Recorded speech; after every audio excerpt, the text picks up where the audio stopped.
Thank you for tuning in to the Black and Gold Hockey Podcast.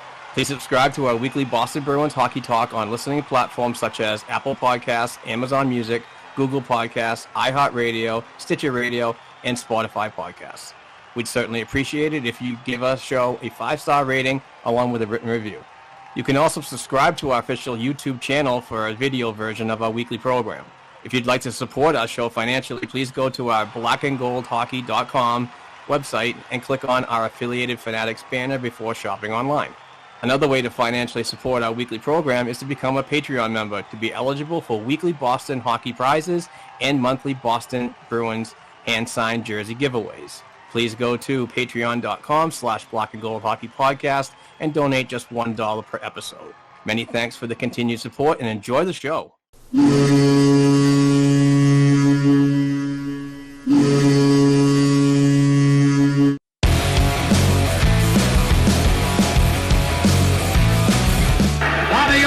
Behind the net to Sanderson, Orr! Bobby Orr! Orr from the Boston Bruins! 30 seconds left in the period. The Bruins are shorthanded. Ray Bourque. Ray Bourque from the face-off circle to the right of Reggie Lemon. Fired it down and Whitmore blew it. Did he ever? To Bergeron on the drive, save, rebound, he's loose, second kicks him loose, Bergeron scores! The Bruins goes on! With the point of the dagger in their throats, they rip it out of Toronto's hands and kill the beast! The Boston Bruins have won it after being 3 down in the third!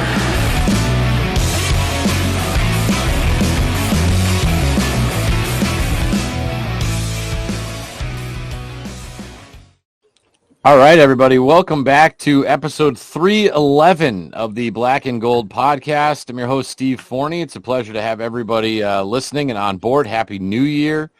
Mark, as always, it's great to have you on board. And much like the band 311 and episode 311, it's a grassroots thing here, isn't it, Mark?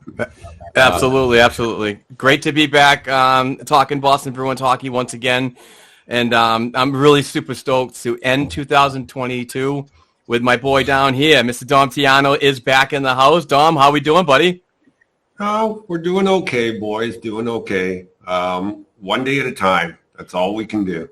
Yeah, it is. It's great to hear your voice. It's great to have you here. And Dom, as I mentioned to Mark a couple weeks ago, we're very blessed to have with this fan base people like you who always sort of have your ear on the rail, whether it's not just the team in Boston, but all across really North America, keeping track of all the prospects and everybody else that's involved in the organization. Not every fan base has this kind of loyalty and this kind of following. And so I always appreciate your work and very grateful to have you as a resource for all things Bruins. So it's nice to have you on board. We appreciate it. Appreciate that, Steve. And, I've caught the episodes, the podcast when I haven't been able to be here. I think most of the people know what I've been through. Can't wait to get our boy Kevin back, but, Yes. Still a wealth of information here. So, fans should be appreciative of everybody, not just one or two of us. As always, we will say the episode today powered by our friends at betonline.ag. Don't forget to use that promo code CLNS50. And again, obviously a big-time weekend of sports coming up here. We got Winter Classics. We got bowl games. We got the NFL. We got all kinds of stuff going on. So betonline.ag is your spot. And again, that promo code CLNS50 will be a big help for us. We do take calls as well. In fact, we have 3 messages today, which we will get to, but you can always give us a call on our hotline number, 978-504-2727. If you have any thoughts, questions, hot takes, you can leave us those voicemails and we will get back and give those a listen, give those a playback the next show. So feel free to keep that in mind and do that as well. Everybody, I hope, had a good Christmas. I know I got 2 kids under 5 who just found out we're taking them to Disney World in February, and they were stoked. Nice. So I certainly had a good Christmas myself. How about you guys? Dom, why don't you go ahead first? Well, the weather, I sent pictures to Mark, so he knows what I'm talking about. The weather kept us locked up at home. You couldn't get to family outside of town for 3 days, or 2 days, I guess. So our original plans were ruined for Christmas and Boxing Day. So, we managed to get by with some smaller parties. Mark will also tell you that when I'm in public, I should be wearing a mask everywhere I go because of health issues. And we did get a small family get-together in which I didn't, and I ended up sick for 2 days. So I actually had to go get oxygen. So, wasn't the greatest Christmas, but I did spend a lot of time with my grandson, and those that know me know that that's the most important thing in my life right now is spending time with him and making him happy. So for that, I count my blessings. That's good. That's good. That's good and bad there, Dom, but we're happy that you're feeling better. We're happy that you're able to join us today, and yeah, family first, man. That's what it's all about, Yep.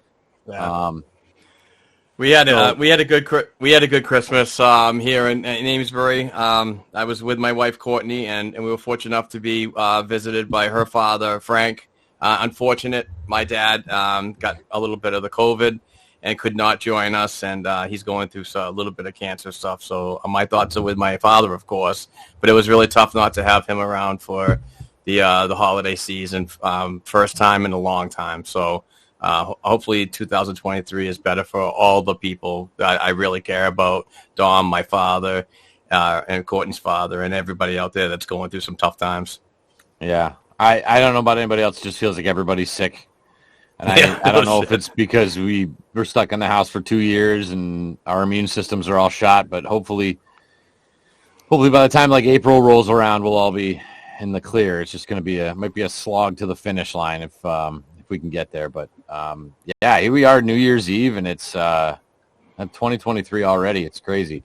A quick look back at some of the games last week. A frustrating loss in Ottawa, although, I thought that game was entertaining as heck. That Ottawa team is going to be a problem, I think, for a while. They're so young. They're feisty. They're smart, and just a zillion shots. That 8-shot power play sequence on Cam Talbot was ridiculous, and then you lose in the shootout. So tough to see. At least they got the resilient win coming back the next game against New Jersey. But any takeaways from that Ottawa game there, Mark?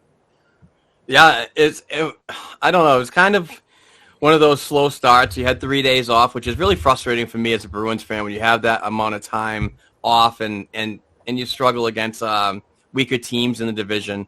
But it was good to see Jake DeBrusk get on the board, tie in the game, and obviously in the third period, Pavel Zacha getting his fourth. Pushing it to overtime, getting that valuable point if you had to scratch and claw away at anything. But in that game, I was more frustrated with the officiating, in my opinion. And I could be wrong. I'm not really good at all of this, these rules and stuff like that. But when Patrice Bergeron went offsides, they took the goal away. And I totally get that it was offside. You could see daylight between the line and Patrice's skate and the puck on the other side going the other way. But what I didn't understand was how come an Ottawa goal wasn't taken away because of the too many men? I don't understand that. And like I said, I'm not privy on all the rules, but if anybody on the panel here can let me know why that happened. And the other thing I want to add on to that, before I pass this question back to you guys, is on the Patrice Bergeron offsides, the time got brought back to when he actually went offsides. So to add a little bit of a continuity to my question, how come the too many men wasn't reviewed and then that time got brought back to when it actually happened? Two things. Coach's challenge. The offside was a coach's challenge. You can't challenge for too many men on the ice. Okay? It's not an automatic review unless it's in the last 2 minutes of the game where every goal is automatically reviewed by the league. So that answers your first question. Okay? The second question is because of the offside, the time was brought back to when the whistle should have blown. Okay, now, had there been a penalty in there, at some point, the penalty would still count. But had there been a goal the other way, that goal would be reviewed. The play would be brought back to when the whistle should have blown. You can argue that the intent of the rule or the intent of the review was to eliminate the huge offsides that we've seen, like the obvious ones, not the hairline ones that this would be. But, they added it to the coach's challenge, and I hope that answers your question, Mark. It does. Thank you very much. I think it's weird that the penalty would still count. Like if there was a 45-second period of time, a penalty would count, but a goal wouldn't. I would think that they would just wipe the whole board clean. I mean, obviously. Okay, but if you and they brought this up in the I forget which world championship or junior championship game it was, but if you high stick somebody across the face intentionally in that time when the whistle should have been brought back, are we saying that penalty should be negated because that time should never have happened? No, I mean, I assume, I mean, it's kind of like the offside rule where it's designed for the extreme and, somebody going out there and Marty McSorleying somebody else across the face is obviously the extreme. But I mean, if there's 45 seconds go by where you're in the zone and some guy who's been on the ice for a while, hooks another guy or, gets a lazy tripping penalty because of the fact that he was stuck on the ice because the play was offsides, you know what I mean? If it was like an A plus B equals C kind of thing, I don't know. It seems like they're kind of picking and choosing. Yeah. You're right. You're right to a point, Steve. I think that no matter how they make a rule or try to enforce it, there's always going to be a segment of fans that are unhappy with the way it is, or there's no perfect solution. Right. Let's put it that way. Absolutely. Yeah. So I like you said, it was nice, Mark. It was nice of them to get that bounce back win against New Jersey. New Jersey's been playing some great hockey. I think. Well, I know it's been New Jersey and Boston as the top two teams in the East all year. We were trying to figure out if New Jersey was actually legit. I think we were trying to figure out if the Bruins were legit. And, going back to last week, two pretty decisive wins over New Jersey.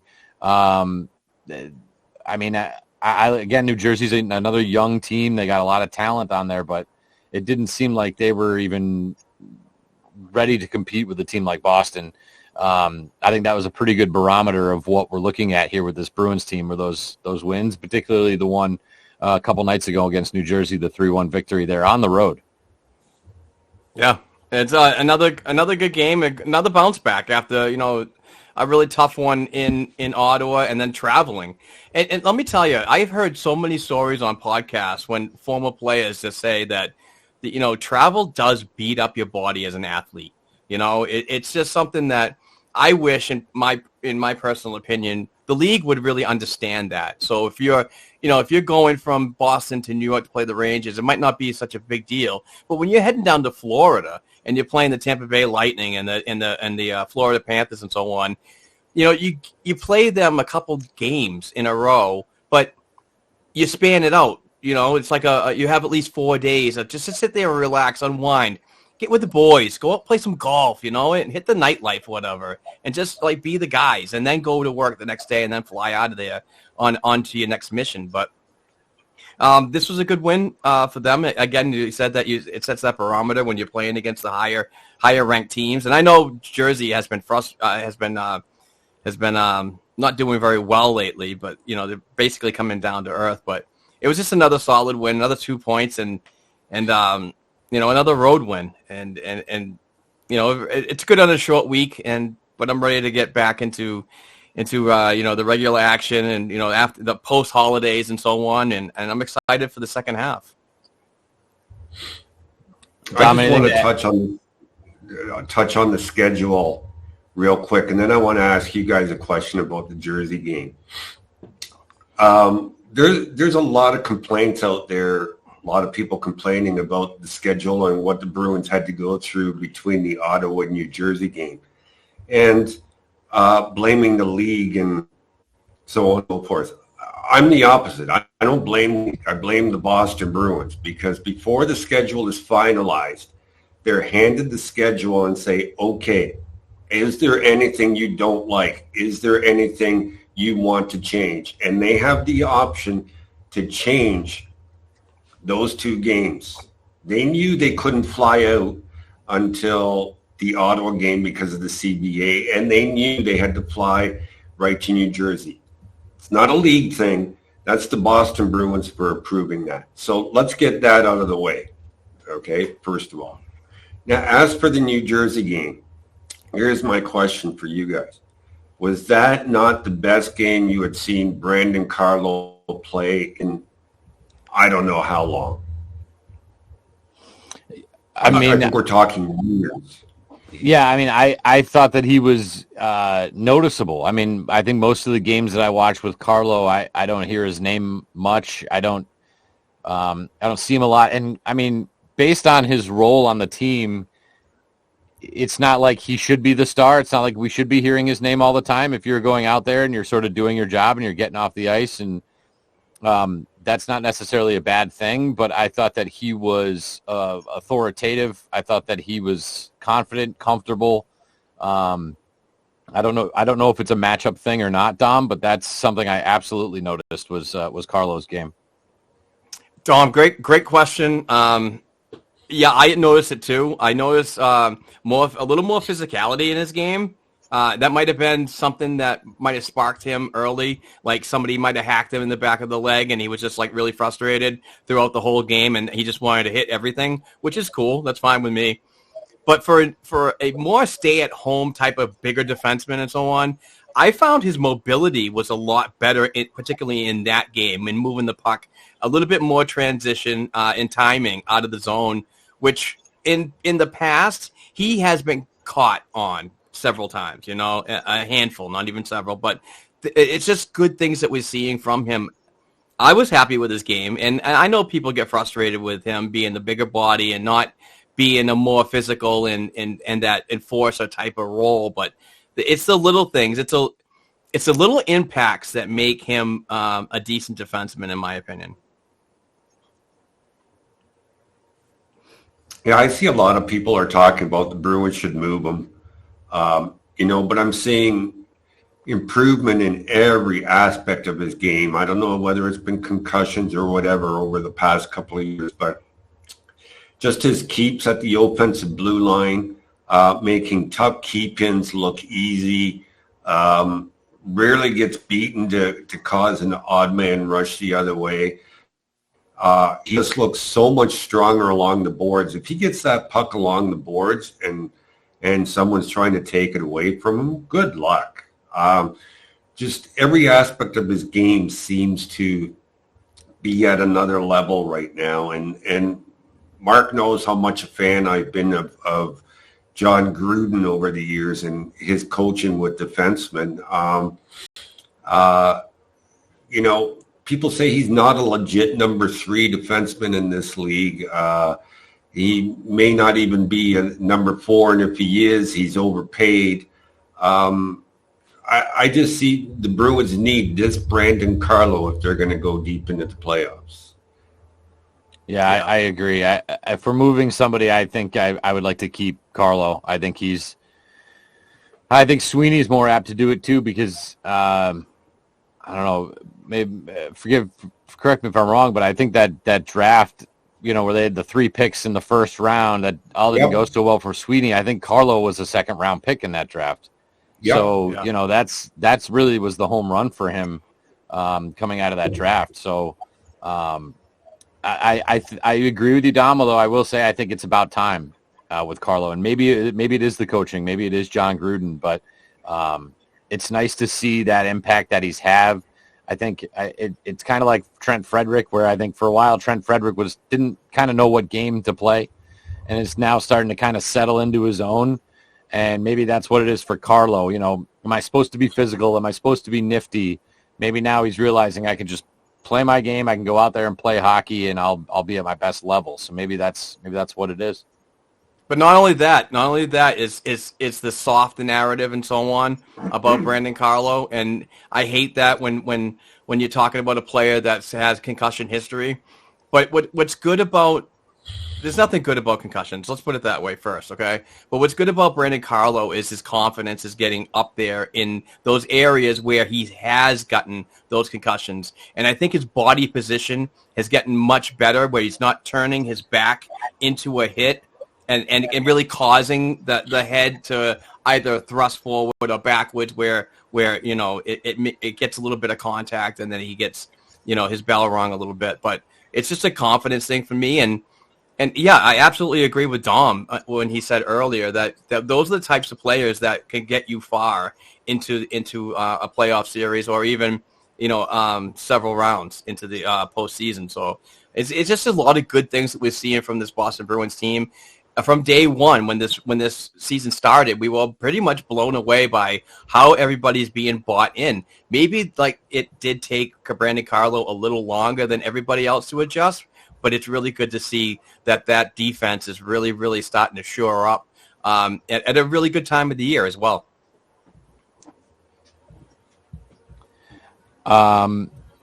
We do have the Winter Classic coming up on Monday, something that I know I'm looking forward to. I really wish it wasn't in John Henry's Palace. I've gone to games in I think it was the college games that they had at Fenway a couple years ago. You can't see anything. Seating is really difficult. I despise the fact that John Henry teamed up with LeBron James to buy the Pittsburgh Penguins, and then what do you know? There's a game at Fenway. I mean, what jersey is he going to be wearing up in the booth? If he even knows that they play with a puck or a ball, I'm not even sure. But regardless, it's always a good scene. It's always a lot of fun. They had the World Cup, the Winter Classic. I see WC. I said World Cup. The Winter Classic Fan Fest earlier this week. Did you see the lines for that thing, Mark? Out and around crazy. The corner and down the street. Yeah, it was absolutely crazy. I don't know if that's good or bad as a fan, but I know that the interest is there. So I think people are going to be fired up for this thing. I know Nick Foligno was fired up. Dom, I want to ask you, is this something – I don't think a player will ever say, I don't want to do the Winter Classic. It's too distracting. But is it the kind of thing that could have a lasting impact for, I don't know, a couple days, a week, a month after, to where you kind of have to come down, I guess, from it? I mean, all the players were out at these events. They're busy. They're doing all these things. It's not just a regular home game. Does that last at all, whether it's good or bad? Oh, sure it does. And I don't think we're talking long term, but I'm not even sure when the Bruins' next game is after that. I think it's Thursday. I'll look that up. But they'll be thinking about it Thursday, and after that they'll forget it. They'll move on. It'll be up to the coaching staff to keep them focused. I wouldn't be surprised if they're looking ahead of today's game. We're recording on Saturday, so the Bruins will be playing the Sabres in a few hours. But I wouldn't be surprised if the Bruins are looking ahead to the Winter Classic and, not paying 100% attention to the game this afternoon against the Sabres. Yeah. First and foremost, for me, the Winter Classic is always something that I love watching. I love supporting. It really doesn't matter if the Boston Bruins are involved or not. It's a great league thing, and obviously a moneymaker and so on. But yesterday's Fan Fest kicked off, and it was a huge success. It was great to see Trent Frederick out there. It was great to see former Boston Bruin badass Sean Thornton, taking time away from the Florida Panthers organization to come up here and be a part of this. And I know Sean lives up here. He has a place, I believe, in Charlestown. So, good on him to do the awesome alumni kind of thing. And the fans were amazing. The pictures, I just could not believe how many people showed up for this. A tremendous event. It just shows you how much hockey is valued in this area. New England is a really, it's like mini Canada to me. It's a real hotbed for this sport. And I love the growth of the game. I love where it's going. And obviously the coverage that we do, Dom does on domhockey.com and several other outlets that I read constantly on a daily basis. But it's just a great event for the community too. It's a nice little boost for them. You get some foot traffic around the Boston area, around Fenway, and everybody wins. So I'm really excited for the game. Unfortunately, I wasn't able to go because ticket prices were just ridiculous. I did apply for the media credentials, and I got an email back saying that, unfortunately, we can't accommodate you. But, they said, please inquire about things next time. So I'm definitely going to be using them for the draft that's coming up pretty soon in Nashville. So I'm just really ready for this game. There's a lot of ifs. There's a lot of folks that don't like it. There's a lot of folks that do like it, but I think it's good for the league, and I'm ready to watch. I'm ready to pound some beers on Monday, on a rare Monday afternoon, and just get it going. Get it going. I love the promo they did with Jeremy Swayman and Sidney Crosby.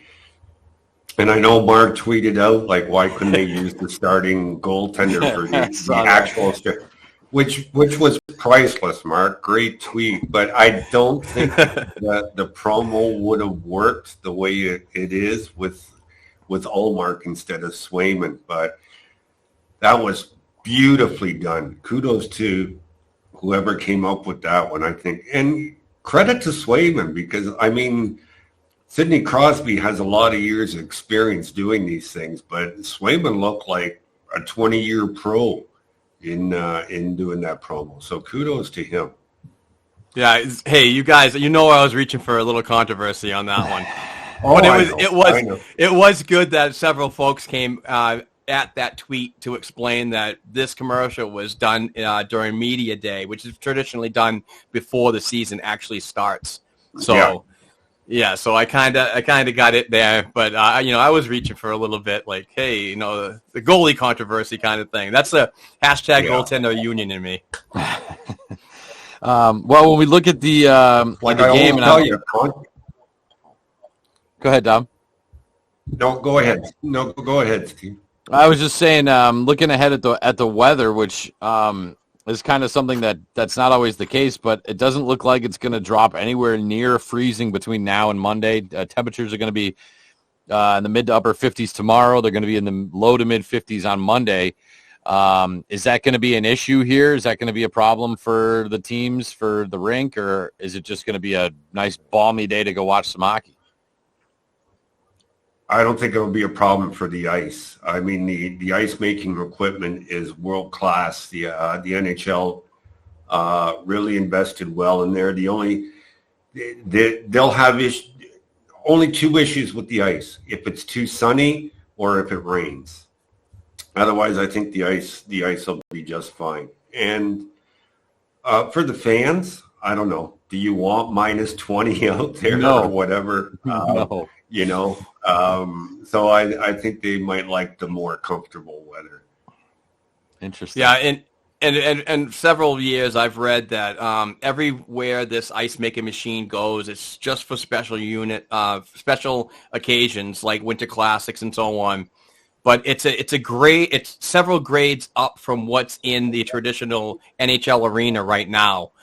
There's a huge amount of glycol that goes through that to make sure that the ice is good. Like Dom said, rain and sun are the biggest killers of the perfect ice and so on. So, and hey, they played hockey in Las Vegas a long time ago. They played hockey in California not too long ago. So I have full faith that the ice conditions are going to be good enough for these players to go out, and produce a good game. These are two teams that have been around a long time, and I from the last time I've seen, they pretty much dislike each other, and I expect a really, really good turnout. So, other than Lake Tahoe, has there ever been a delay? I think Lake Tahoe was the only one that was delayed for weather reasons, right? Yeah.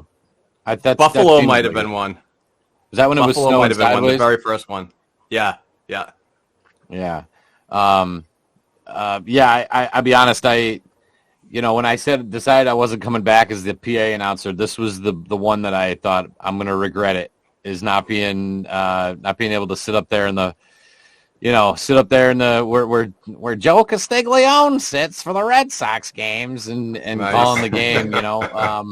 That's good. It's going to be a big one, but whatever. Like Mark said, I'll be sitting there pounding beers and having a good time. Is your buddy Zimmer calling that game? I assume so.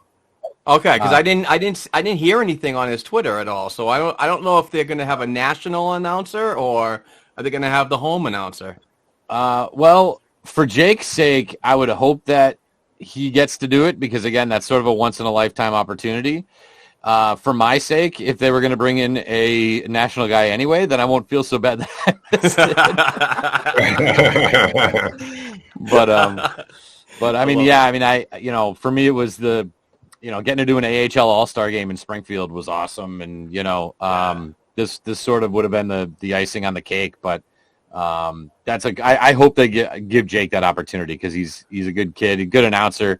I think the only reason they really bring in the national guy are for, again, not the goals and penalties, but it's all the other stuff. It's, introing Bobby Orr when he comes out for the puck drop and, getting all the national sponsor reads done properly and all that kind of stuff. So that's all stuff that Jake can handle. So, I if it were up to me, I would just I would let Jake do it because I think he'll do great. And, he knows what he's doing. So awesome. Dom, by the way, you mentioned their next games after the Winter Classic, and they're actually going on a 3-game West Coast road trip. So Thursday they're at LA, Saturday at San Jose, and Sunday at Anaheim. So, to be able to sort of mentally close the book on the Winter Classic and move on with the rest of the season, maybe that's actually the best thing for them is to hop on a plane, go to, the whole other side of the country and sort of refresh their mind, refocus their mind on the task at hand, rather than hang around Boston for another couple of days. Yep. Yeah. And is that the order they're playing? It is, isn't it? Yeah. At LA, at San Jose, at Anaheim. Yep. So here's another scheduling thing. Why wouldn't you go LA, Anaheim, San Jose? Yeah. I mean, I'm Canadian and I know geography. I know American geography, right? Like LA, Anaheim, you hop on a bus, right? Right. Yeah, that seems a little backwards to me. You're hopping on a plane. Am I right? I would think you'd have to Canadian, fly from LA to that. San Jose and then San Jose to Anaheim, I would think. It'd probably be easier knowing the traffic out there. Yeah. So that's interesting.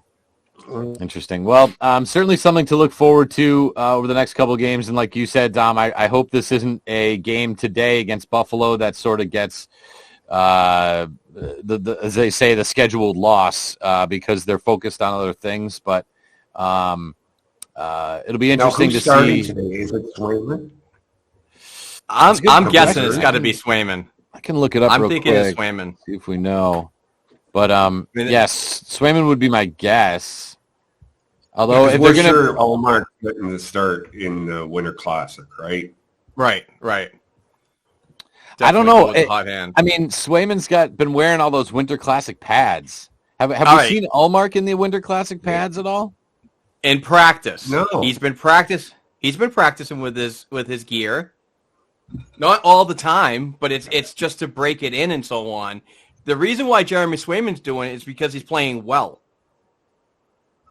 And I think there's a trend there. And he actually said yesterday in an interview that he would be willing to, if he's playing well, continue to wear those pads because he does like them actually. So I honestly don't think that he's wearing these in the game to be a part of it. Now, Jim Montgomery is the exact type of coach who will play with us and be the type of coach that would start Swayman, right? Yeah. I know. Like but I'm curious to get your guys' opinion on this. I don't think Jim Montgomery chooses the starter. I think that he leaves it, much like Bruce Cassidy did. They leave it up to Bob Essensa. That's interesting. I would have never thought that would be goalie Bob's decision. I mean, I guess it would make sense, considering what the role of the goalie coach is. I guess that would make most sense. I don't know if they do it. I think the Winter Classic is so special to where, I would start Ullmark just because he's older and he's been in the year longer and it's a seniority thing. And if both goalies are both playing really well, then you go with the guy who's sort of been here longer and, you'll get your chance sometime, kid, to Swayman, and you go with the older guy. But an older guy, he's like 25, but who better, as the goalie guy on the show here, and not an expert at all, but who better to not make those decisions than the guy that's constantly around you all the time, feeling the emotions next to you, trying to absorb what's going on while that person is teaching you to be the best in the crease and so on. If Jeremy's not feeling right, but he's not saying it, I mean, I'm sure Bob Essensa and Mike Dunham, if he's around, are feeling something like, hey, I mean, it just doesn't seem like he's in it today. Maybe there's something going on. And that's the information that I believe that Bob Essensa will relay to a head coach like Jim Montgomery and say, this might not be the game for him. Let's get somebody else prepared and maybe get him into another spot start and so on. But it's so information. I really believe that this tandem, this goalie coaching tandem of Essensa and Dunham are criminally underrated. Like Mitch Korns and all these other goalie coaches, they all get the glam because they're really good at their craft. But these two together, like I've said several times in podcasts, if Mike Dunham was around with Bob Essensa when they picked Malcolm Subban in the first round, I think Malcolm Subban would have a better NHL career than he is having right now, to be honest with you. And it really does. I think they're just criminally underrated. They have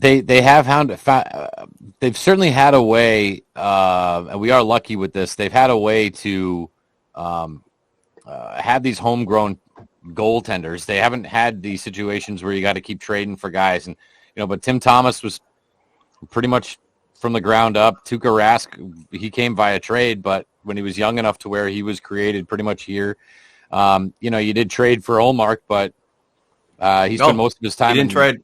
I guess it was the sign, but he spent most of his time in Buffalo, in Rochester. I think he was in Rochester longer than he was in Buffalo. So, the overall point is I think that they have a good knack for finding and developing goaltenders here, and Swayman's just another example of it. Although I still think they kind of lucked into him a little bit in the draft, but it does seem to be a good little system that the Bruins have here. And real quick, this came from Boston Sports Inf on Twitter this morning. Bruins record when Linus Ullmark starts in goal and Hampus Lindholm plays in the Bruins' regular season careers. They are 27-1-1 with a .948 save percentage. That's ridiculous. Wow. That's insane. It is insane. And to really to add a little continuity to this, our boy Mike Sullivan at blackandgoldhockey.com. No, I'm sorry, not Mike. Mike retweeted it. Nathan Anderson of blackandgoldhockey.com is actually writing an article about this whole topic. Hampus Lindholm and Linus Ullmark and that ridiculous underlying stat. So check it out. Nuts. I want to take it a step further than what Mark has said. This is my opinion, and nobody out there has to agree with it. But not only do the Boston Bruins have the best goaltending tandem in the NHL, they have the best goaltending prospect pool of the 32 NHL teams. I'm totally on board with that. Dom, can you, I don't know much about the DiPietro kid, and obviously he's playing well. Kincaid is a really, just always has been a solid goalie. But is that DiPietro? Does he have the chance to be the real deal too? I doubt it. No, I think it's passed by him. I think he was mishandled. I mean, Mark talked about Malcolm Subban and the way he was handled. DiPietro was really, really handled bad by the Canucks. Absolutely terrible. He had the tools to be a solid, bona fide NHL goaltender. But it just didn't happen for him. Kyle Kaiser, people forget. And years ago, I had this argument with Bruins fans on HF boards. When the Bruins had drafted Swayman and they had signed Kaiser as a free agent, I said, Kyle Kaiser is going to be your starter for Team USA at the World Juniors. And they're like, no, it's going to be Jeremy Swayman. I go, you wait and see. Don't underestimate this kid. Kyle Kaiser will be your starter. I guarantee it. And I guaranteed then, I said, Kyle Kaiser will be a better NHL goaltender than Jeremy Swayman. And I really honestly believe that. And game one happened and he got a concussion and never played again in the tournament. And really he's had, I think now 3 major concussions, other injuries that have, I don't want to say ruined his development, but has not put him where he should be. So, Boosie, we know what Boosie's doing for Providence in the American Hockey League. But there's also Philip Svedback in the NCAA, who I think last night or the night before recorded his first shutout. Yep. Has only lost like 1 game in his last 12. I'm really, really impressed about where this goaltending depth and prospect pool is for the Bruins. Yeah, 20 years old, 6'4", playing at Providence, playing really well. And let's not forget, the Bruins also developed Dan Vladar too. So there's another name you can throw in there for guys that they've really handled well over the course of time, Mark. And I forgot Reed Dick playing for the Swift Current Broncos in the Western Hockey League. We actually had him on a show, did we not, Mark?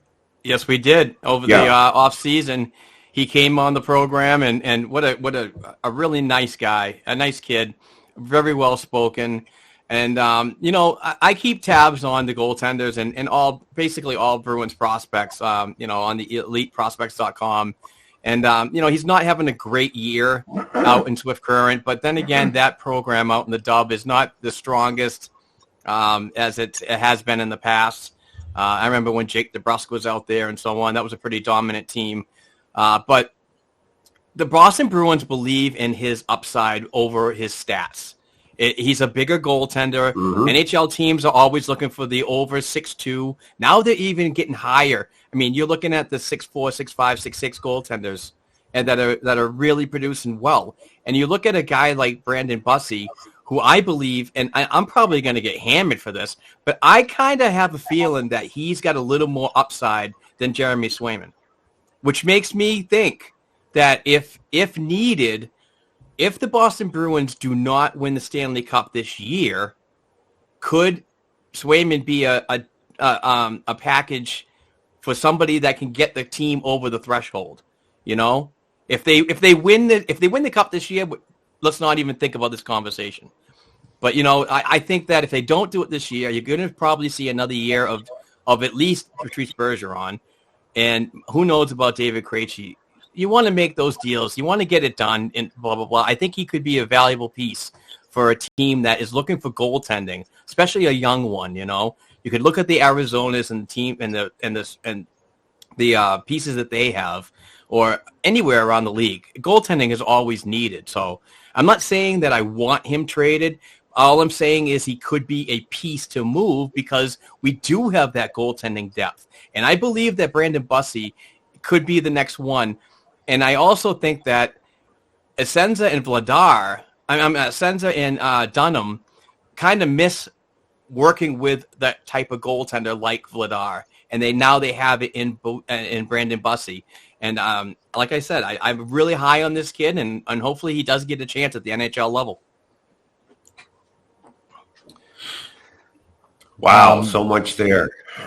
I know, and with that, Kaiser comes back to Providence. He had a knee injury, immediately gets sent down to the Maine Mariners. Again, there is sort of a log jam there. Although forgive me, in the last 24 hours, he came back up to Providence and then got sent back down. And then I think he's playing a little bit of hopscotch there between the two.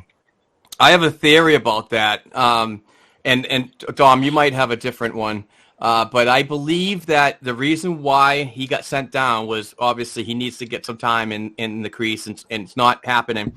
The AHL Bruins do not run a three goaltending monster. It just doesn't make sense when you play Friday, Saturday, Sunday all the time. It does not make sense at all. It's just not enough playing time for either your higher prospect or you're a veteran like Kincaid.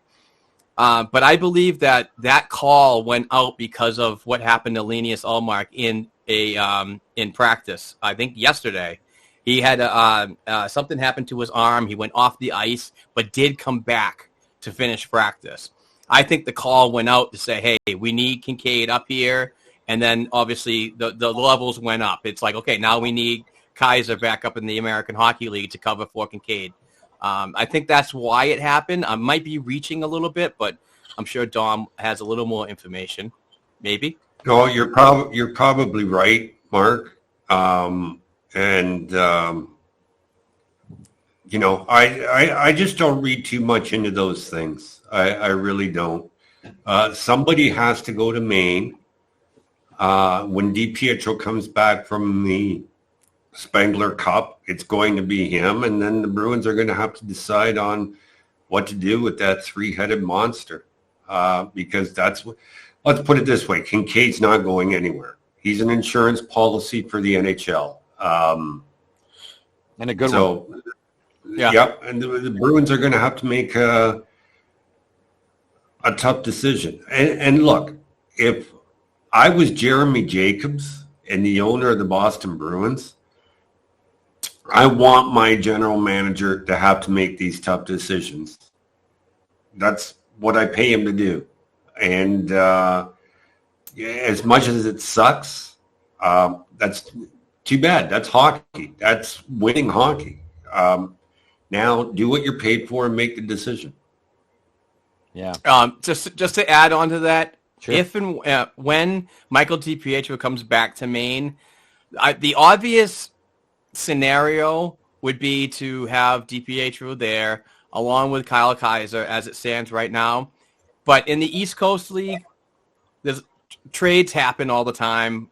Contracts are released and blah, blah, blah. I could see Francois Brassard being the odd man out on that one, because I don't believe that they want to run a three-headed monster either down there. No. But I'm also at the point where both Bussi and Kaiser are restricted free agents at the end of this season. Okay? Yeah. We know where we are with Bussi.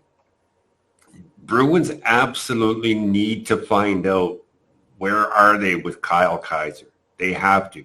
And they're not going to find out by him playing for the Maine Mariners. It's just not going to happen. He needs the best competition that he can go up against, and that's the American Hockey League. And So the Bruins have to make that decision now, not at the end of the season. It's like, are we going to invest? We've invested, 4 years into this kid already. Are we going to invest a 5th year? Then we need to see what we have. And that means he's got to be in Providence. If they're not going to invest in him, then, okay, Maine you go when we cut ties on June 30th. Interesting. Well, it's a good problem to have for the Bruins. Some teams don't have one goalie, never mind 4 or 5. Yep. So it's definitely a good problem to have, and we'll see sort of how it all shakes out here in the next couple months or so. While we do have a quick minute here, I want to give a quick shout out to our sponsor, Can-I Wellness. Oral spray supplements, the faster, better way to energize, recover, relax, get a good night's sleep. Easy to use, fast acting, effective. If you're like Mark, they're good for hangovers. So feel free to look them up. Tell them the guys at Black and Gold sent you there. And then again, betonline.ag. Use the promo code CLNS50. That would be a big help to us. That's how we sort of keep the microphones clean and keep the laptops open here at the podcast. So definitely check them out. Tell them we sent you from Black and Gold. We'd really appreciate that. BetOnline.ag remains your number one source for all your sports betting this season. Everything from NFL and bowl season to esports and the World Cup. You'll always find the latest odds, team matchup info, player news, and game trends at betonline.ag. BetOnline features live betting, free contests, and live scores for almost any sport or game imaginable. We're the fastest and easiest way to bet on all your favorite leagues and events. Head over to the betonline.ag website and join and receive your 50% welcome bonus on your first deposit. Make sure you use that promo code CLNS50. That's CLNS50 to receive your rewards. BetOnline.ag. It's where the game stats. I love that Boston accent. Fantastic. It really is. Cool. So I guess while we have a minute too, Mark, while we're on it, do you want to talk about the Patreon campaign, what you got going on there? Or do you want to tease it? We do have a Patreon campaign that we give away free jerseys to our financial supporters, the real fans of our program. And if you go to patreon.com/Black and Gold Hockey Podcast and donate $1, what we do is we take half of your dollar to pay the bills here, and we also take the other half to buy incredible hand-signed jerseys from Boston Bruins alumni and current players. So for $1, you could literally win this Jerry Cheever's hand-signed Hall of Fame 1985 jersey, fully authenticated right here. This is from Boston Sports and Music Memorabilia. Bruce Sullivan is our guy where we get all these jerseys, and this could be yours for $1. This is the jersey we're giving away in January at the end of the month. So get on board with that. It's really good stitching, great quality jersey. Get awesome. This. If you win this, get this and put this on a really nice jersey wall mount with the glass piece, and it'll really spice up that fan cave, because I've seen every one of your fan caves, and you need it. You need more Black and Gold. So please go to patreon.com/Black and Gold Hockey Podcast and donate just $1 per episode. We do record about 4 episodes a month. We'll possibly go to 6, maybe 7, maybe 8, who knows? But it's a small investment to really spice up that fan cave, like I said. That's awesome. And again, we do really appreciate all the support here at Black and Gold. We're thrilled that Dom is back with us this week. It's so great to have him. I know we do have 3 messages from our hotline, but I thought maybe before that, real quick, we could just talk about some possible trade partners. I know they've been talking. Well, the rumors are that the Bruins have been talking with Anaheim again. Go figure, believe it or not. One of the other teams that I guess I've been sort of tracking a little bit is St. Louis, who is the parent affiliate of my Springfield Thunderbirds. And they've just been kind of a hot mess this year. There's players that we thought were going to be bona fide AHLers down here in Springfield helping us out that have gotten called up and haven't come back. They just put Torrey Krug on IR, and they called up Tyler Tucker from the Thunderbirds. So they're kind of a hot mess, and they do have, guys like Ivan Barbashev and Nola Chari is there. So I guess my first question is what sort of are their needs if they're looking for any upgrades on the current roster, and is there any options out there that would fit those needs without obviously messing with the core or having to sell the farm? Dom, take this one on your thoughts on Anaheim. Well, I can take it on my thoughts on the Blues too, because I have a really good friend who works for the Blues, and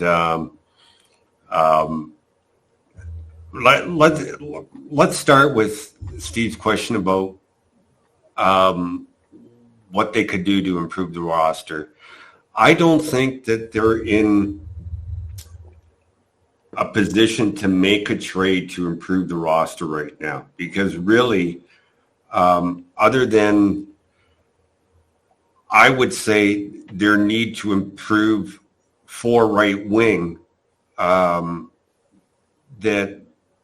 they're not in a need to improve anywhere on the roster. Goaltending is set, defense is set, their top six is set, their third line is actually set when they can be together.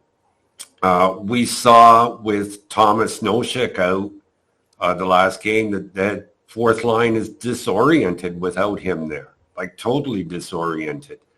So that's where they need, I think the need is to improve on Craig Smith and push AJ Greer down as the 13th forward. Now, that said, that's not going to cost a lot to do, but they have no cap space to do it. I think from what I'm hearing, and this is what I put out there yesterday, is that there have been discussions with the Anaheim Ducks about moving Craig Smith and a prospect to the Ducks for basically cap space. I don't know who that prospect is. It would be nothing more than a 7th round pick or future considerations coming back. And we know future considerations means nothing coming back. Okay. They're just, in terms to complete a trade, there has to be something mentioned, and that's what future considerations is.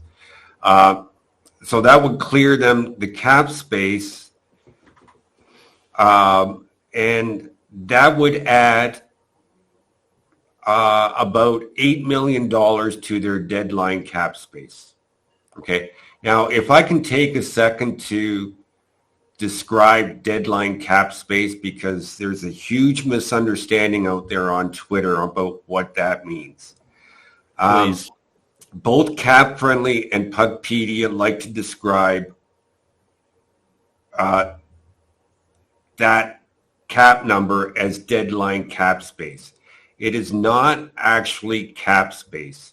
It is, that number, deadline cap space, refers to the AAV or cap hit total, not prorated or anything, the total AAV or cap hit of a player that can be added on trade deadline day to be cap compliant at the end of the year. So in other words, that $8 million that the Bruins would have by moving Craig Smith today means that they could add Leon Draisaitl on trade deadline without moving salary cap out. Okay? Right. Yet their actual real cap space is only about $2 million. So in other words, it does the prorating for you. Interesting. Okay, so when you see deadline cap space, it's not cap space. It is the AAV that can be added and remain compliant at the end of the season. So I think that's why the Bruins, and we've talked about it many, many times here, Mark, on the show with Kevin, about Craig Smith is the guy that they've been trying to move. We go back to the off season. They've been trying to move him. So this is not really news to us, at least now. From what I've been told, we have an actual team and an actual cost. I don't know which prospect it would be involved in moving, but you know what? I'm not moving a Fabian Lysell I'm not moving Mason Lohrei. I'm not moving Georgi Merkulov. I'm not moving Brett Harrison. I'm not moving a Matthew Patra. I'm not moving those type of players to dump salary. Okay. If they want an Oscar Steen, okay, we'll do it. So, you have to put a value on what you value. As for the St. Louis Blues, and I'm sure Steve knows the team well. My neighbor down the street works for the Blues, so I know they're not happy in the situation that they're in. They're actually really, really ticked off about the situation that they're in. The head coach ain't going nowhere, but they have to make some decisions on some players. They got some UFAs coming up. What are they going to do with them? Do they want to try and re-sign them? Are they going to go through a retool, not a rebuild for next season? There's a lot of angst in the organization towards Jordan Binnington. Shocker. I know. It's too bad because I've known him since his days with the Owen Sound Attack and of the Ontario Hockey League, and he could be a damn good goalie when he puts his mind to it. So, they're a team to watch when it comes to making trades, but word is they're not looking to do something now, but more towards trade deadline when they see where they're at. They've had a chance to talk to the agents of some of their UFAs and see where they plan to be heading towards next season and make their decisions there.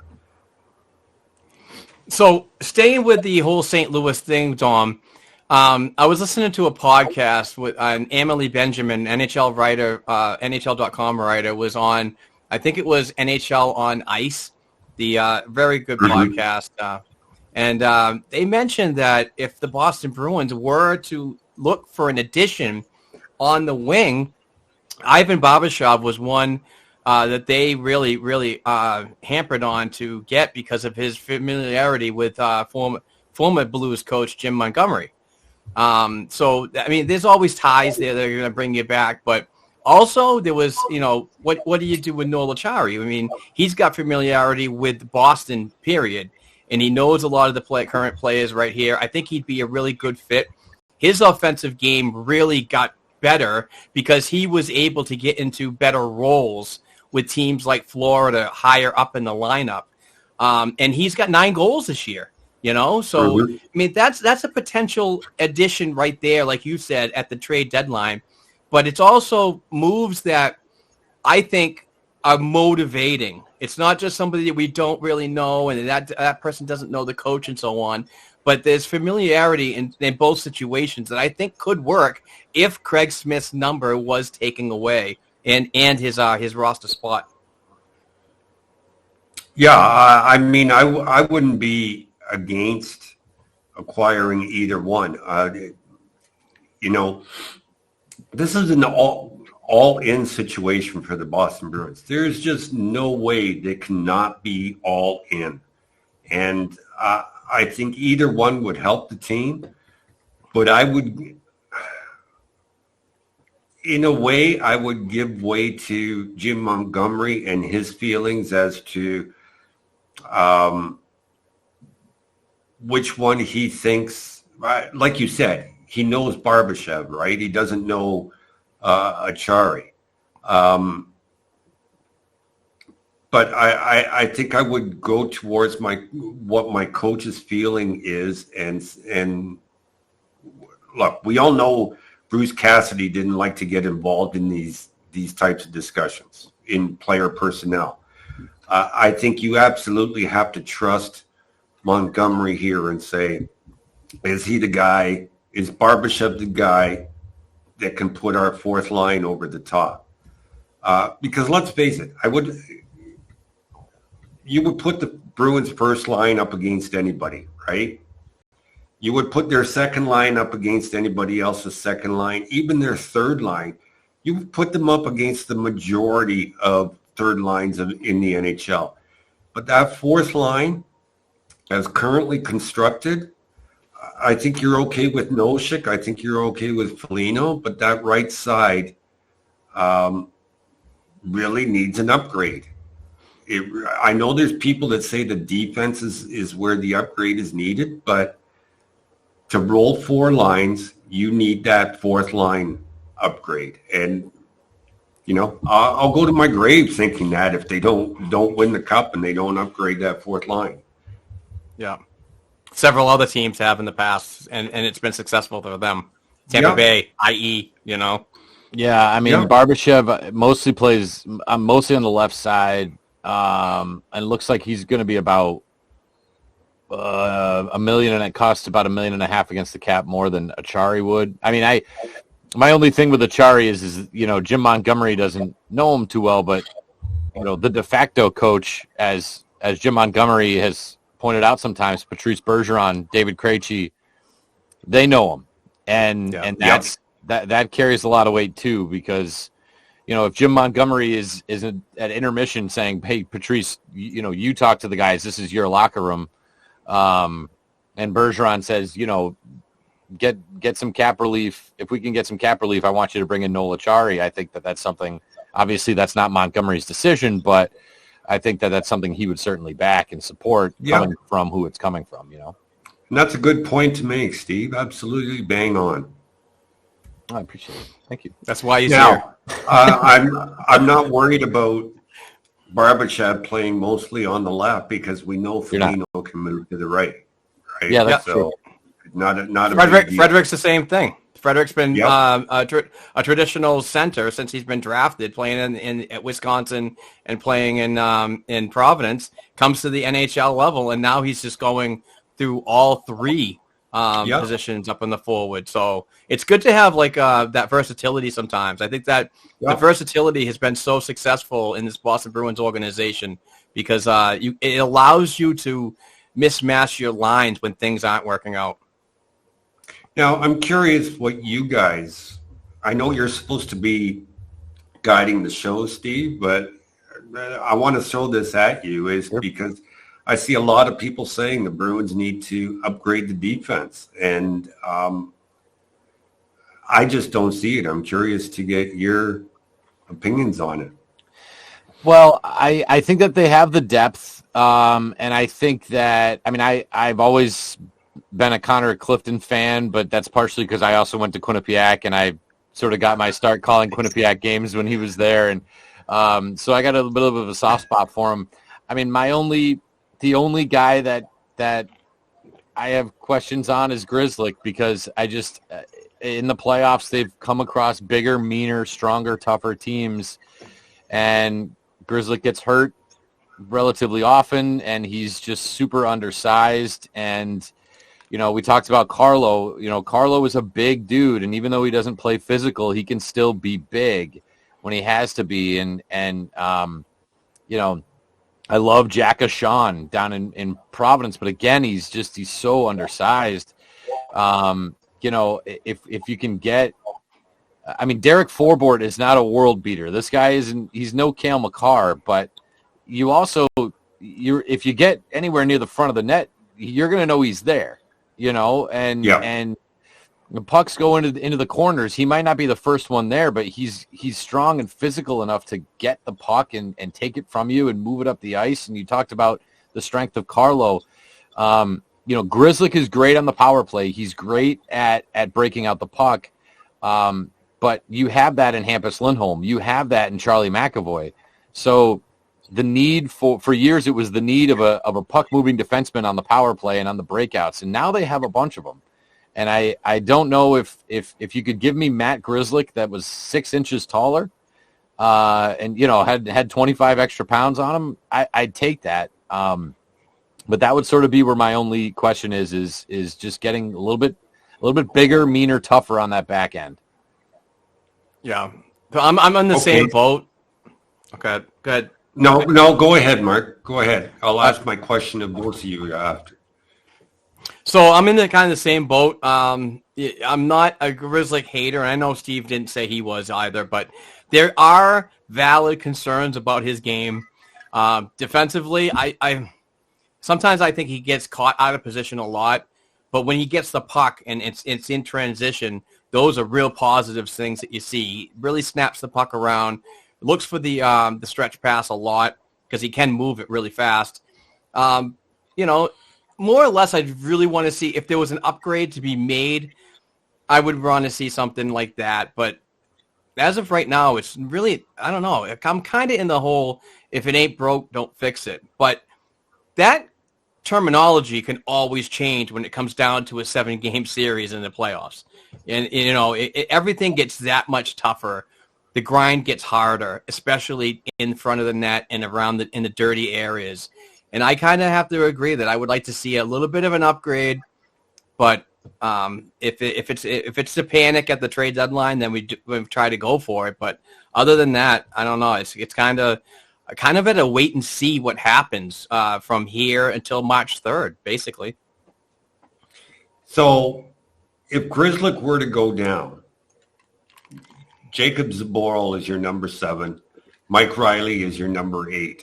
Now, are you guys talking about improving on or upgrading on your number 7 and number 8, or are you talking about improving on Matt Grzelcyk, who is playing on your top pair with Charlie McAvoy? And if you're talking about improving on Matt Grzelcyk, then why isn't Matt Grzelcyk the one that we're trading? I mean, I have seen really not much from Zaboral that makes me think that he is a consistent, bona fide top 4, top 6 defenseman on this team. Mike Riley, again, another puck-moving defenseman that hasn't seemed to work out over the last year. I don't think that you can move either one of those guys for a top 4 defenseman and then tell Grzelcyk, hey, we're gonna put you up on the 9th floor. I think he's earned the right to not be put in that position. Okay. But I mentioned Clifton. I love the way he plays. I don't think he can physically do that for 82 plus games. He plays bigger than he is, but I'm every time he smashes somebody, I'm thinking he's going to get the worst of it because again, I feel he plays bigger than he is and Grzelcyk plays smaller than he is. So I think that you can't bench Grzelcyk. I think he's too respected. He's had too much time. He's proven he can play at this level. So I would think you're either moving Grzelcyk and improving that position, or you're moving Zaboral for maybe a pick and a 7th or 8th guy. But I don't think you can move Zaboral for an upgrade on Grzelcyk and then tell Grzelcyk to hit the bricks. Makes sense. Yeah, and I'm on the kind of the same page. It's like if you're going to move any of the lower depth guys, the 7th and 8th defensemen, you're going to have to sweeten those deals. And that's something that you do not want to do in a Boston Bruins organization that seriously, desperately needs to replenish the prospect pool. I understand Providence is doing very well, sitting in the 2nd place in the Atlantic and maybe even 2nd or 3rd in the conference, but still, the forward progression of this organization still needs to build from the youth. And giving away draft picks or giving away players to sweeten deals and get rid of players is just not ideal in my opinion.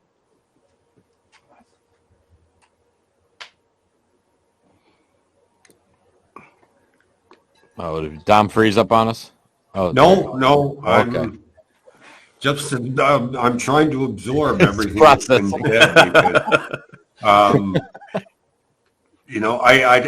Steve, I talk to fans every day, and it's just I like to absorb what you guys say, and then try and work it into what I believe, right?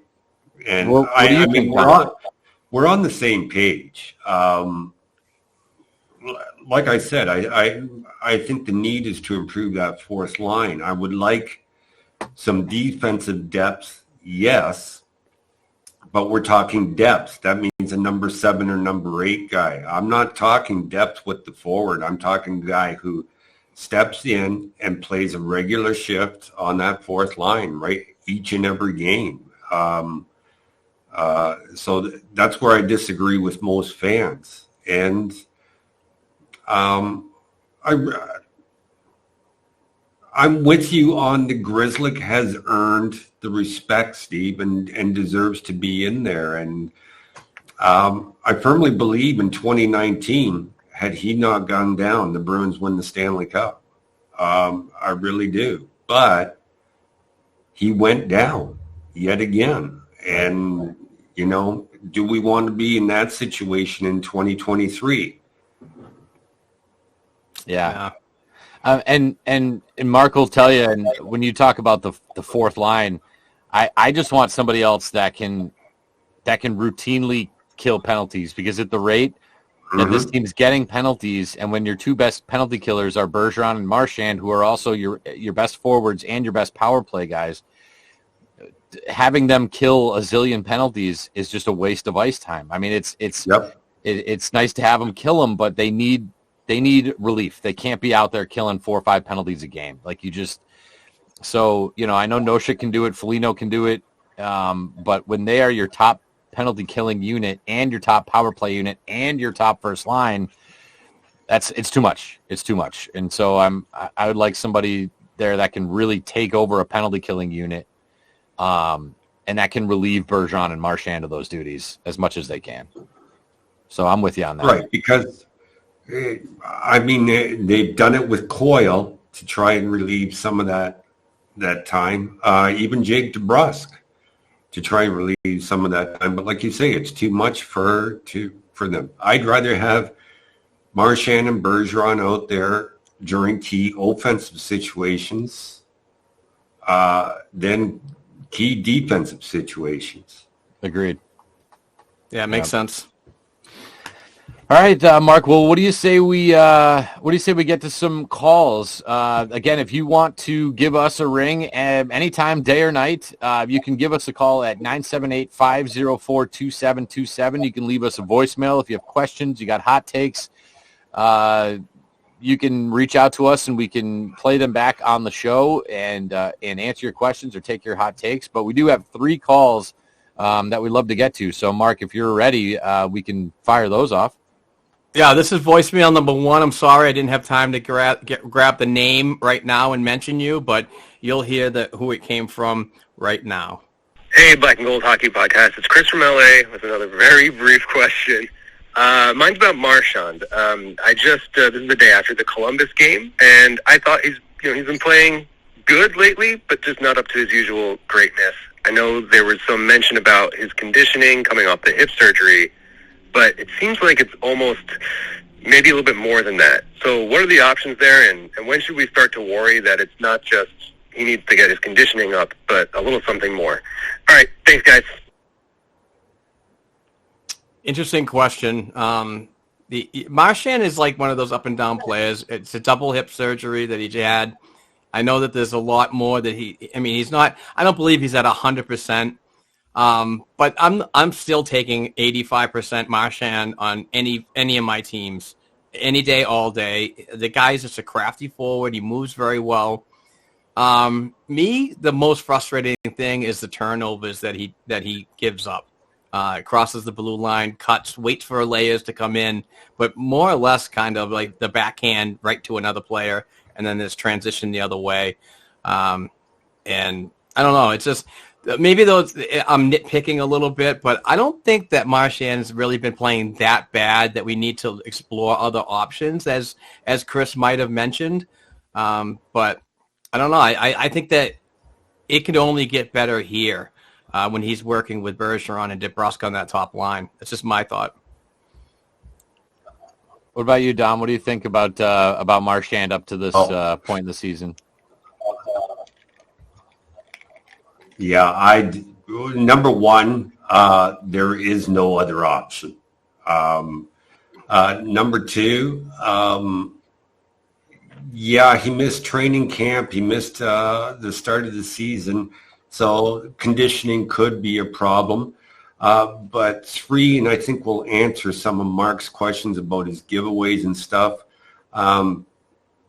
double hip surgery, man. I think the biggest thing that I've noticed the difference in Brad Marchand is that his edges aren't there like they have been in previous years.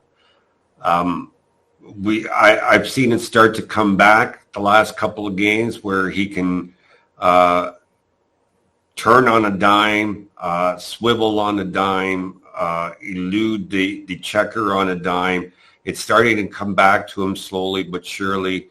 And I think when he gets that back, he'll be elusive Brad Marchand like he was before, and he won't be in those situations where he's putting the puck in the wrong place, as Mark says, for those turnovers. So I'm not worried. I think it's just a timing thing with Brad, and once he gets his edges back, I think he's going to. Oh, let's face it, double hip surgery, man. That's a lot to come back from. So it's going to take some time.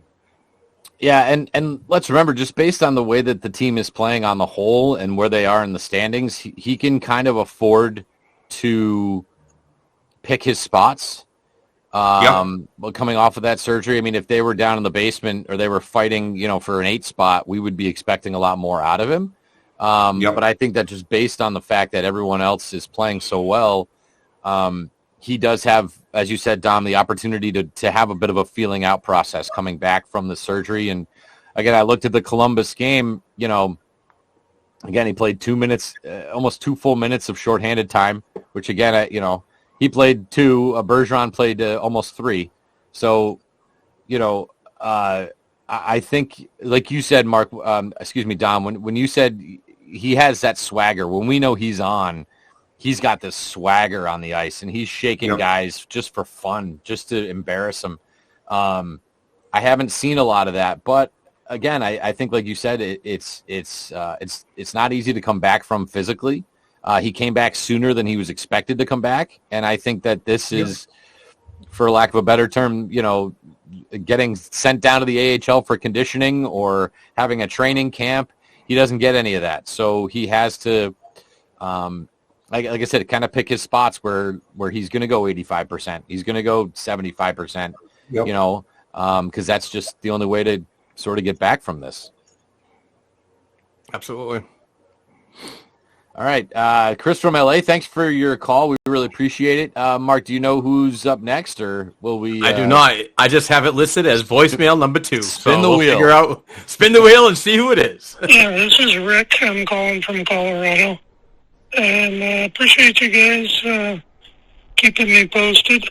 My question is, with having a little bit of money, I see a lot of ridiculous trade rumors, but what are some realistic possibilities of the Bruins being able to upgrade their roster come trade deadline? Thank you. Bye-bye. Colorado. Colorado. We got listeners all worldwide, awesome. Baby. I think we pretty much touched on a lot of the realistic and unrealistic trades throughout the program right now. But we do thank Rick for the phone call. Dom, did you want to add something to this?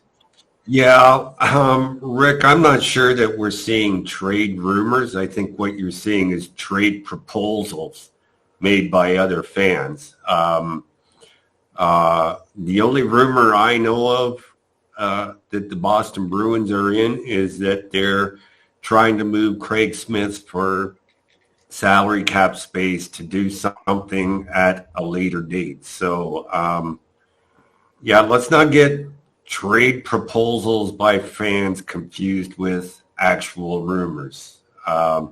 And you'll feel a lot better about yourself when you can separate the two. Yeah, the only thing I would do is I would do 8 years, $88 million for number 88. I get it done. I think it's time to get Pasta signed. I think it's too cute. People love cutesy tootsy stuff. 8 years, $88 million for 88. Get that done before you do anything else. That would be my top priority. Absolutely. All right. Number 3. All right, spin the wheel. We got number 3. Hey guys, it's Caroline down in Albany, your favorite New York Boston fan. I was just listening to the podcast, and I have got to give you a real hard time about something you said about Bergeron, about one more year. If, God willing, we go all the way this year, there is no way he is coming back next year. You all had to have watched Seinfeld back in the day. Like, this is where he goes out on top. Good night, everybody. There's no way. So, of course, I'm torn. I want him to come back, but I want the cup. So, just giving you guys a hard time. As always, love the show. Talk to you soon. Bye. I think that was the Jerk Store episode of Seinfeld? So the Jerk Store called, they're running out of you. If they win, I expect him to go out on top. I wouldn't be surprised if Krejci did the same, which would be two obviously massive holes. But the expectations change over the course of the season, and I think right now the expectations are to get to a Cup Finals. At least that's what I have, based on what we're looking at here to this point in the season. And if they come up anything short of that, and Bergeron's playing well and he's healthy and he doesn't have punctured lungs and broken ribs and everything else, I would hope that his internal clock would tell him that he's got one more year left. And I don't know what his situation is, but that would be my hope, right? As a fan, that's what I would hope. I disagree. With the caller. I would bet just about everything I own that win or lose, Patrice Bergeron will be back next season. And a lot has been said about why Bergeron was contemplating retirement and so on and so forth. Mark, I told you last summer, and I made you swear to keep it between us as to why he was contemplating retirement. And it came out this year. And it came out in the news this year. Never said that he was contemplating retirement because of it. But the reason why I told you actually came out this year. So without putting that out there, I would be absolutely shocked if Patrice Bergeron is not back for another year, win or lose. Interesting. Love it. You agree, Mark? Yeah, and I'm just happy Dom took the whole deflection away from me. I know. We love Caroline. She's a great caller and a great supporter of ours. And that's Caroline with a K. She's awesome. But more or less, I was just saying, if it doesn't happen, I think that she might have gotten me. Maybe I even got a little tongue-tied, because it does happen, and maybe I just it confused a few listeners. But I was saying basically, if they don't do it this year, that is win the cup, that he would most likely be coming back, because that window is still just a little bit open for a player like him to leave on a high note. But I'm totally with Dom on this one. Regardless if it win or loss, he comes back for another year. I'm totally involved in that. I love that idea. I'd love to see him stay, and I think the center depth throughout the organization is pretty good, but I don't think a guy like Johnny Beecher is ready yet. So I think maybe one more year for some of those younger prospects that, like you said, Providence is cooking. And especially at forward, I think they have some pretty good forward depth down there, but I think they might be a year or two away. And I think this offseason, if they lost a Krejci and a Bergeron, they would need some one-year plugs to fill those roles. And so I'd like to see at least one, if not both of them, back for another year to help, that trickle-down effect, to where the people, the players who need that, that minor league or that collegiate or that junior hockey experience can still do it without getting thrown up into the NHL. So that would be my hope. Proper development is always the thing that I go by. There's no need to rush many. I mean, unless you're like a first-round pick, you're a McDavid and so on, then that's warranted that you're probably going to be an NHL player immediately. But these days, it's all about proper development. It's about getting your systems into the heads of these young kids, and I'm all for it. Like, I'm not on board with everybody saying that Fabian Lysell, once he comes back from the World Juniors up in Halifax, that he's deserving of a spot on the NHL roster.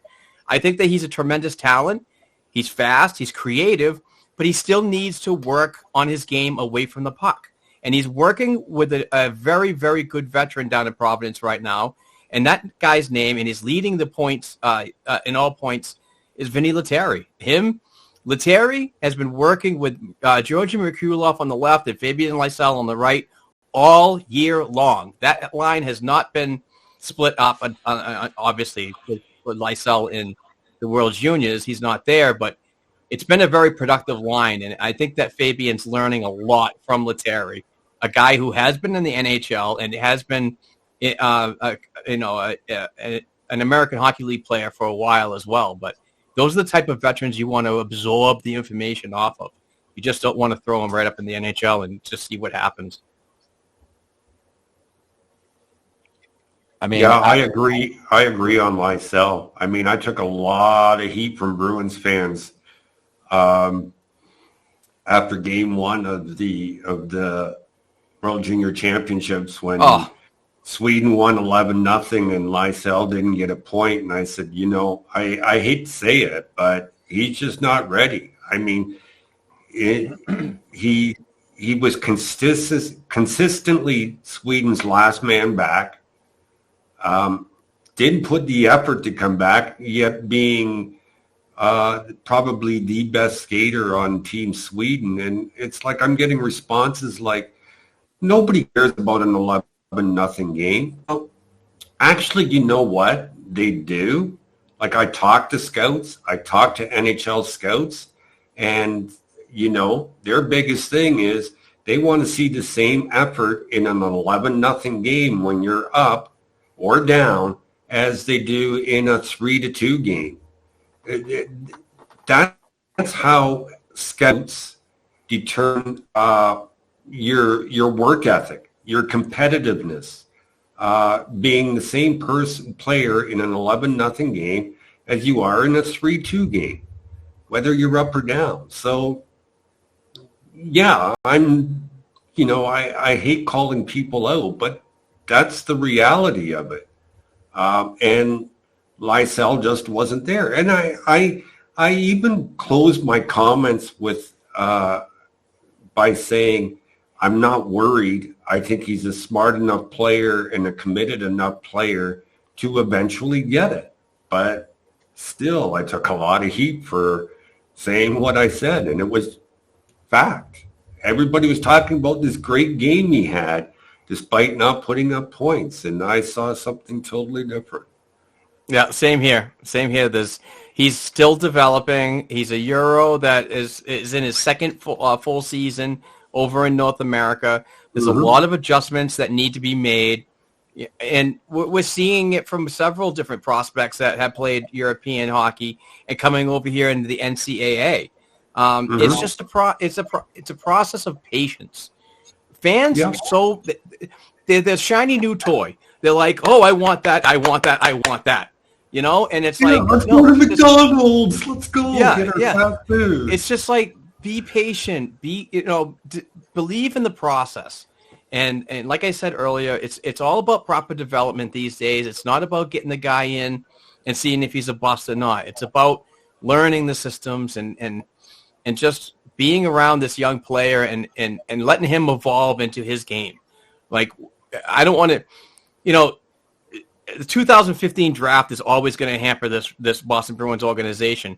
But what it did for players like Jake DeBrusk and Jakub Zboril is it inbred what it means to be a Boston Bruin from the minor levels up to the NHL. And I know Jacob is not always a consistent player at the NHL level, but still, it's all about how he's taking it and how he's delivering it. Yeah, and fans need to remember that for every one David Pastrnak, there's 5 or 10 Jacob Forsbacka Carlsons. So, right. So, I mean, it's same thing in Providence. He'll go one period, you know, play in Springfield, and he'll go one period where he's the best player on the ice, and then he'll go another period where he's invisible. I never see him.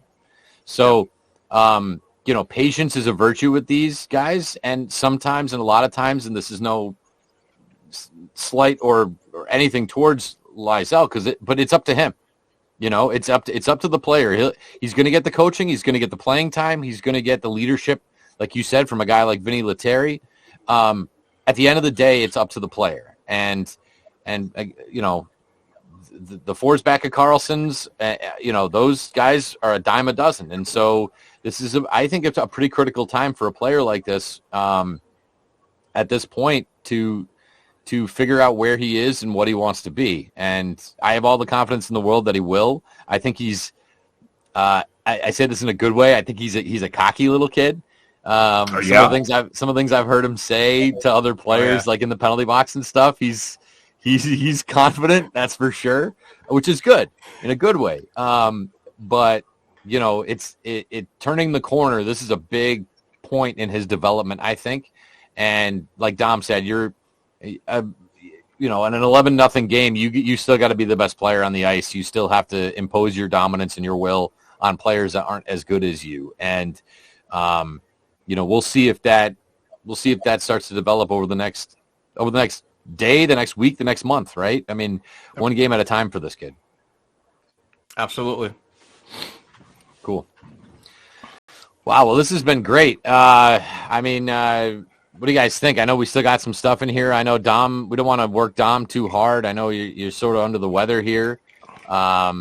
We got some games coming up here. Obviously, they'll play Buffalo today at 1 o'clock, which, again, we're hoping we don't overlook them, although Buffalo is a fun team to watch. And Tage Thompson, when I saw him last year, when I saw him in Rochester last year, he looked like a baby deer on the ice. He just was kind of lanky, and now he's just grown into his body, and he's just absolutely outstanding.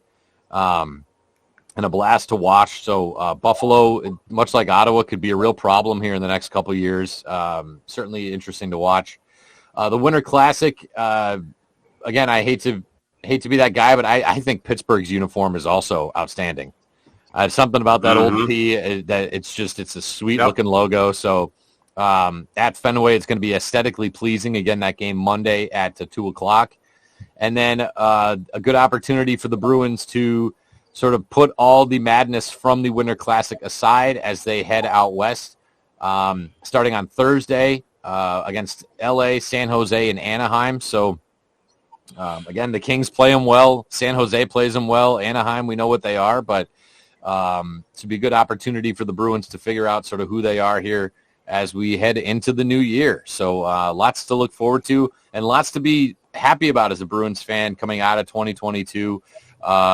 I certainly didn't expect this kind of start when you look at the season, and McAvoy was out at the beginning of the year. Marchand was out.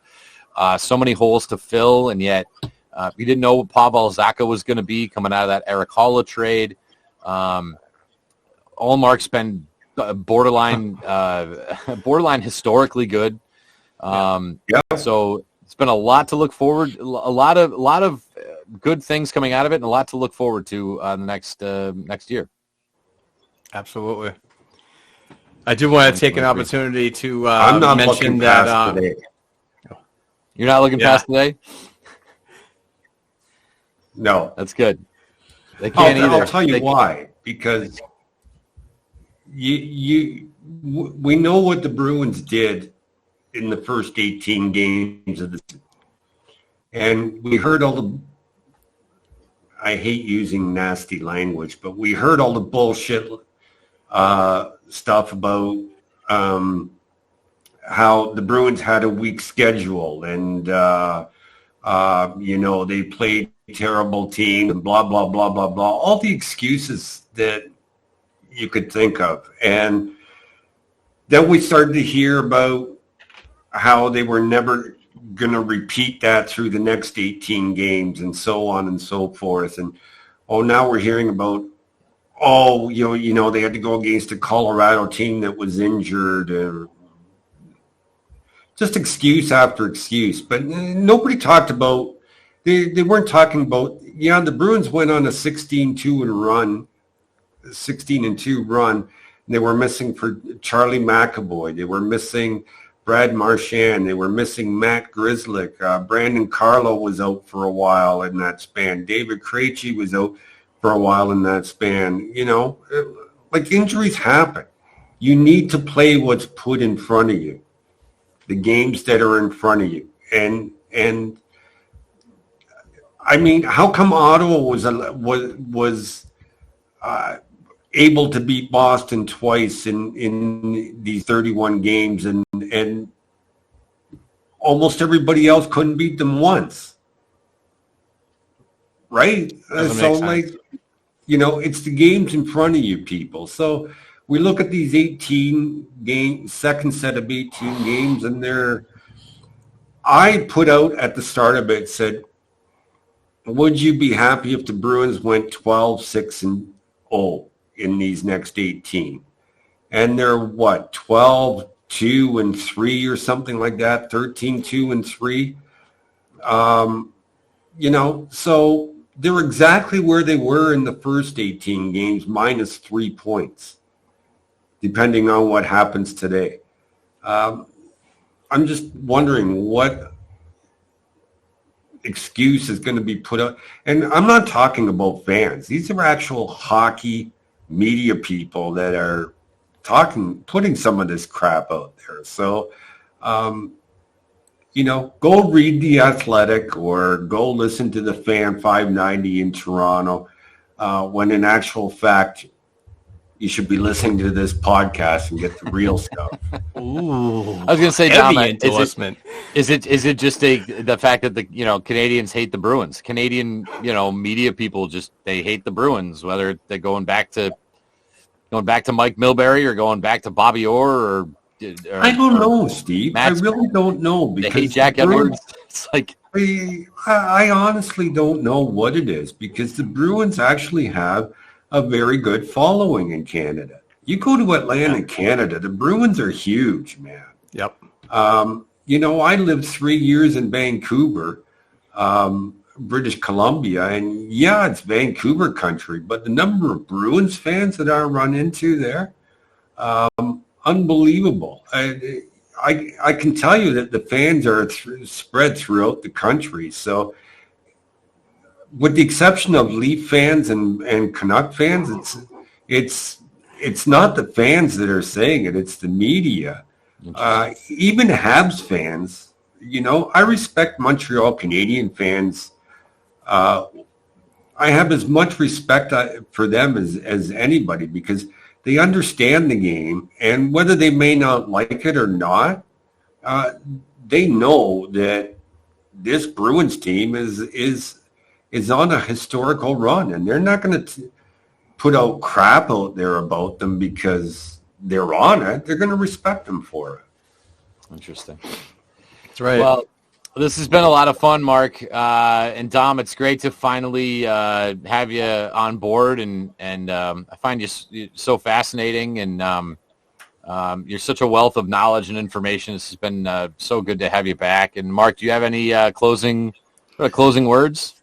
Yeah, as 2022 comes to a close on this podcast and with our Black and Gold production sports media company, I want to say thanks. I ultimately want to say thanks to the listeners, the supporters that retweet our content all the time, and everybody at B&G, including Steve Forni and Dom, and Kevin O'Keefe, who joined, both Dom and Kevin joined us in 2022.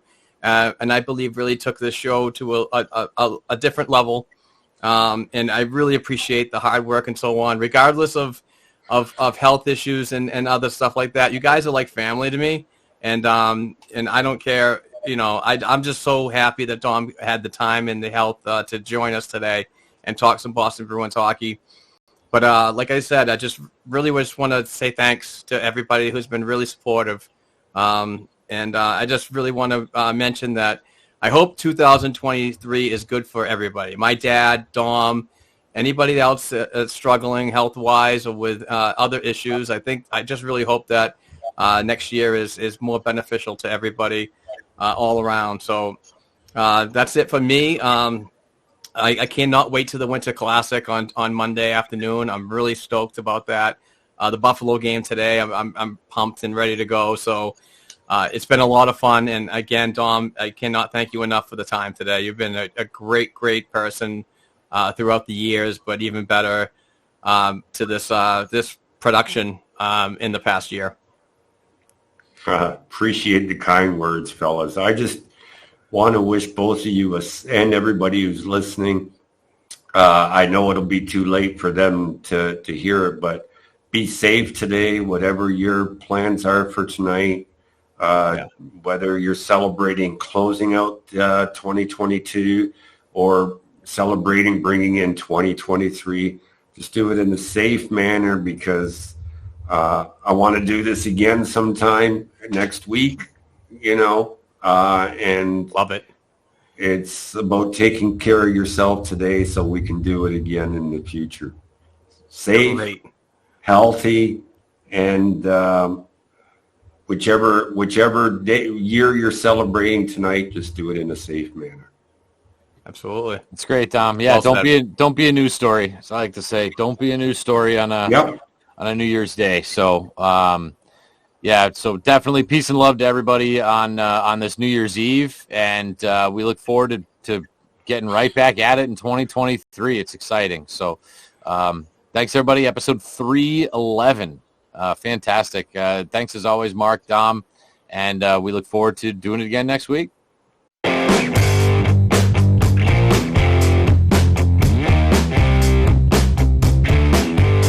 Thanks again for tuning in and supporting this week's episode of the Black and Gold Hockey Podcast.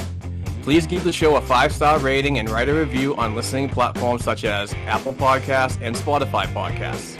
If you'd like to contact the show for advertising opportunities or to send us a question or topic idea we should be discussing, please send us an email to blackandgoldproductionsllc@gmail.com. Don't forget to share our program on your social media platforms with other hockey fans, and follow our Twitter accounts at Black and Gold Pod, at BNG Productions, at Black and Gold 277, and at Kevin_O'Keefe89. Also, please don't forget to check out our official blackandgoldhockey.com website, where we cover the Bruins organization from the NHL level down to the prospects worldwide. Peace out.